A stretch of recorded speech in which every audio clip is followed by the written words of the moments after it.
Suvali beach ફેસ્ટિવલનું આજે ભવ્ય ઉદઘાટન સુવાલીના દરિયા કિનારે આજથી 11 જાન્યુઆરી દરમિયાન ત્રિદિવસીય ઉજવણી બીચ પર ગીત સંગીતથી લોકો ઝૂમી ઉઠ્યા। સુરતના હજીરા સ્થિત રમણીય સુવાલી બીચ પર પ્રવાસનને વેગ આપવા માટે ગુજરાત પ્રવાસન નિગમ અને સુરત જિલ્લા વહીવટીતંત્ર દ્વારા આયોજિત ત્રિદિવસીય સુવાલી બીચ ફેસ્ટિવલનો 9 જાન્યુઆરીની સાંજે અત્યંત ભવ્ય અને રંગારંગ પ્રારંભ થયો છે।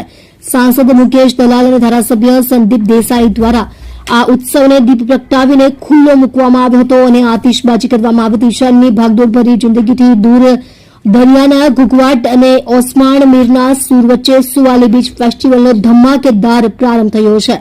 સુરતીઓ માટે આ વીકેન્ડ મનોરંજન, સાહસ અને સંસ્કૃતિનો અદભુત સંગમ બની રહેશે। આ સ્થળ સ્થાનિકો માટે રોજગારનું મોટું માધ્યમ બનશે। સાંસદ મુકેશ દલાલે ઉદઘાટન પ્રસંગે જણાવ્યું હતું કે ગુજરાત કુદરતી સંપત્તિથી સમૃદ્ધ છે અને સુવાલીના દરિયા કિનારાને સ્ટેટ ઓફ ધ આર્ટ સુવિધાઓ સાથે વિકસાવવા માટે રાજ્ય સરકાર પૂરી તાકાત લગાવી રહી છે। આ સ્થળ માત્ર પ્રવાસીઓ માટે હરવા ફરવાનું કેન્દ્ર જ નહીં પરંતુ સ્થાનિક ગ્રામજનો માટે રોજગારીનું પણ મોટું માધ્યમ બનશે। ધારાસભ્ય સંદીપ દેસાઈએ ઉમેર્યું કે મુખ્યમંત્રી ભૂપેન્દ્ર પટેલ અને હર્ષ સંઘવીના માર્ગદર્શન હેઠળ સુરતની વધતી વસ્તીને ધ્યાનમાં રાખી પ્રવાસન સુવિધાઓ વધારવામાં આવી રહી છે। સ્વાદ રસિકો માટે ખાસ ફૂડ કોર્ટ, ચટાકેદાર વાનગીઓ વગર કોઈ પણ ઉત્સવ અધૂરો હોય છે, તેથી સુવાલીમાં ખાસ ફૂડ કોર્ટ બનાવવામાં આવ્યું છે।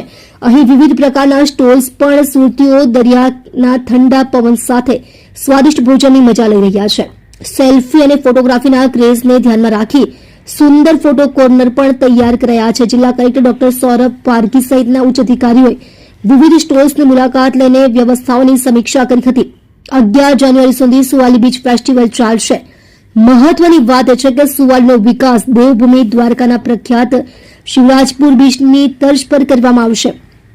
શિવરાજપુરને ડેવલપ કરનાર આર્કિટેક્ટ ફર્મ દ્વારા સુવાલીનો સર્વે પૂર્ણ કરી લેવામાં આવ્યો છે અને આગામી સમયમાં તબક્કાવાર આધુનિક ઢબે વિકાસ કરવામાં આવશે। 11 જાન્યુઆરી સુધી ચાલનાર આ ફેસ્ટિવલમાં હજીરાની વિવિધ કંપનીઓના અધિકારીઓ અને મોટી સંખ્યામાં પ્રવાસીઓ ઉમટી રહ્યા છે, જે સુવાલીના ઉજ્જવળ ભવિષ્યના સંકેત આપે છે।